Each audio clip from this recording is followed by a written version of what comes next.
Hi, Shane here with Bandy board, and I have a few spare minutes, so I'm going to blast a quick workout for my inner and outer thighs. I'm just going to lay on my side and go to work. So when you're doing the side lying hip abduction, try to keep your hips straight up and down to the floor. If you start to roll back, you're going to get these muscles in the front of the hip, which are fine, but you're really trying to target the outer side of the hip. So to do that well, and mine's already burning, you need to keep your hips up and down to the ground. Once you get a good burn, usually I try to squeeze out an extra couple of reps, and then I'll switch to a different exercise. This is going to be the inside of the thigh on my opposite leg. Trying to keep that knee straight as I lift up.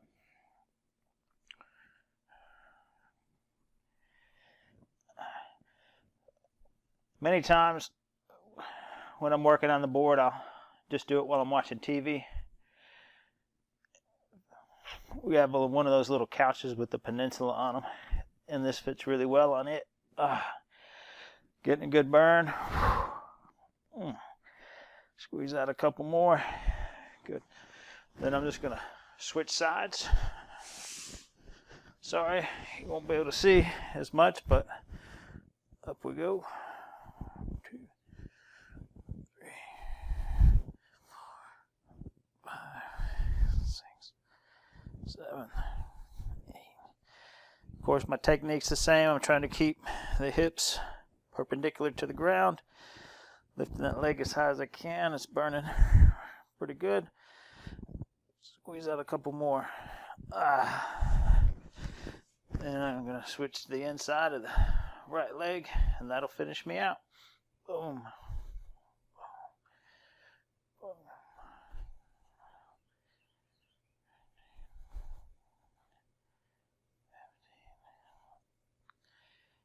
Go until I get a good burn.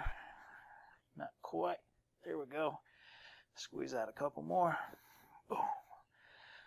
Last one. Good.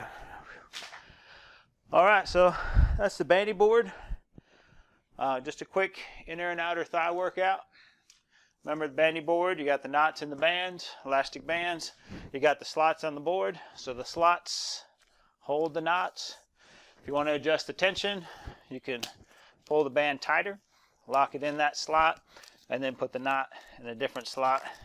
And now I'm going to have more resistance on that board. So thanks for tuning in. We'll catch you again in future workouts.